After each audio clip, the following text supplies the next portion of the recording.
Hi అండి, అందరికీ నమస్కారం. Welcome back to my channel. ఈ వీడియోలో 12వ పీఆర్సీపై బొప్పరాజు సంచలన ప్రకటన అండి. పూర్తి వివరాలను ఈ వీడియో ద్వారా తెలుసుకుందాము. వీడియోని ఎక్కడే కానీ స్కిప్ చేయకుండా చివరి దాకా చూసినట్టయితే ఇన్ఫర్మేషన్ పూర్తిగా అర్థమవుతుంది. అలాగే వీడియోకి ఒక లైక్ చేయండి ఫ్రెండ్స్.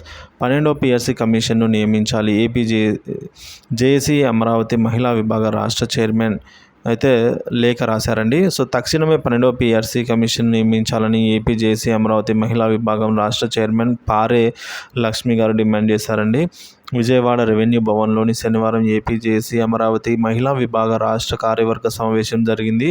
సో సమావేశానికి ముఖ్య అతిథులుగా విచ్చేసిన AP JAC Amaravati state chairman Bopparaju, అలాగే సెక్రటరీ జనరల్ పలిశెట్టి దామోదర్ రావు పాల్గొన్నారు. ఈ సందర్భంగా మహిళా విభాగంలో చైర్పర్సన్ పారే లక్ష్మి మాట్లాడుతూ, గత ప్రభుత్వం హయాంలో కనీసం జీతాలు, పెన్షన్లు కూడా సకాలంలో అందక ఉద్యోగులు తీవ్ర అవస్థలు పడ్డారని చెప్పేసి పేర్కొన్నారు.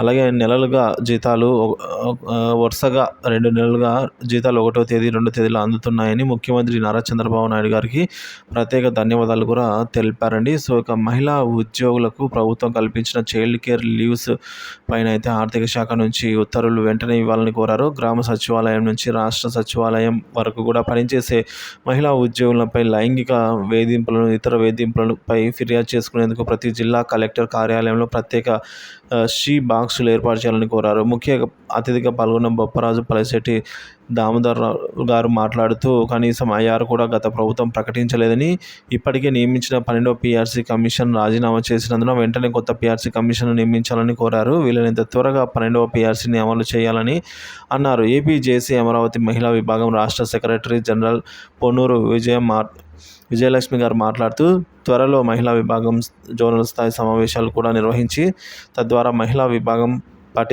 పటిష్టతకు కృషి చేస్తామని అయితే చెప్పారు.